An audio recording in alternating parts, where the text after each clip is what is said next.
चंद्रपुरात भीषण अपघातात तरुणाचा मृत्यू, संतप्त जमावाकडून वाहनांची तोडफोड, 52 जण ताब्यात.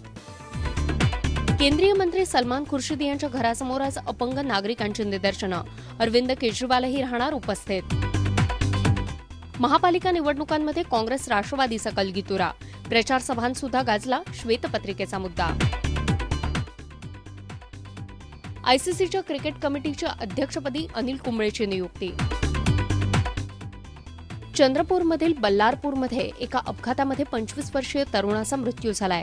त्यामुळे संतप्त जमावानं चंद्रपूर हैदराबाद मार्गावरील वाहनांवर तुफान दगडफेक केली. त्यामध्ये 40 ते 50 गाड्यांची तोडफोड झाली आहे. या प्रकरणी पोलिसांनी तब्बल 52 जणांना अटक केली आहे. नागपुरामध्ये जमावानं गुंडाला मारल्याची घटना ताजी असतानाच डोंबिवलीत सुद्धा अशीच काहीशी घटना घडली आहे. डोंबिवली स्टेशन परिसरामध्ये एका चोराला 500 ते 600 जणांच्या जमावानं बेदम मारहाण केली. तसंच जमावातील एकानं या चोरावर गोळीबार केला. यामध्ये हा चोरटा गंभीर जखमी झाला असून त्याच्यावर सायन रुग्णालयात उपचार सुरू आहेत. केंद्रीय कायदेमंत्री सलमान खुर्शिद यांच्या घरासमोर आज काही अपंग नागरिक निदर्शनं करणार आहेत. या निदर्शनाला अरविंद केजरीवाल सुद्धा हजर राहणार आहेत. खुर्शिद यांच्या ट्रस्टनं लाखो रुपयांची फसवणूक केल्याचा आरोप आहे. त्याविरोधात खुर्शिद यांच्या राजीनाम्यासाठी आणि त्यांची पत्नी लुईस यांच्या अटकेसाठी निदर्शनं केली जाणार आहेत. महापालिका निवडणुकीच्या रणधुमाळीमध्ये अजित पवार आणि मुख्यमंत्र्यांचा चांगलाच कलगीतुरा रंगलाय. नांदेडमधल्या या प्रचार सभेमध्ये पृथ्वीराज चव्हाण आणि अजित पवार यांच्यात रंगलेल्या कलगीतुऱ्यामध्ये त्यांनी नेमकं काय म्हटलंय आपण पाहूयात. पाऊस कमी पडल्यामुळे मराठवाड्यामध्ये पिण्याच्या पाण्याची गंभीर समस्या निर्माण झाली आहे. आज एखादं धरण विष्णुपुरीसारखं धरण सोडलं तर बहुतेक सर्व धरणं ही आपल्या क्षमतेपेक्षा कितीतरी टक्क्याने कमी भरली.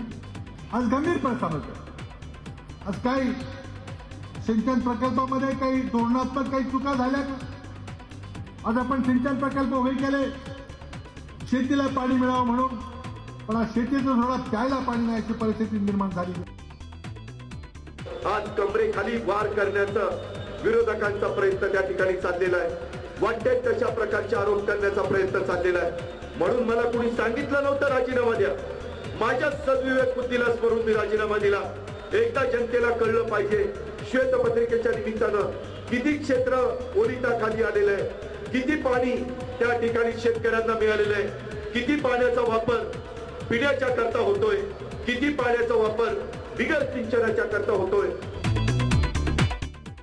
सिंचन घोटाळ्यांमुळे आघाडीत ताणल्या गेलेल्या संबंधांमुळे काँग्रेसमध्ये स्वबळावर लढण्याची मागणी वाढतीये. आधी माणिकराव ठाकरे, पतंगराव कदम आणि आता अशोकराव चव्हाण यांनी एकला चलो रेची भाषा केली आहे.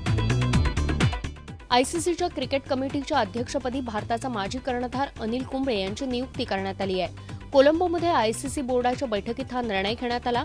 वेस्ट इंडिजचे माजी कर्णधार क्लाइव्ह लॉईड यांच्या जागी आता कुंबळे आयसीसीच्या क्रिकेट कमिटीचं अध्यक्षपद सांभाळताना दिसेल.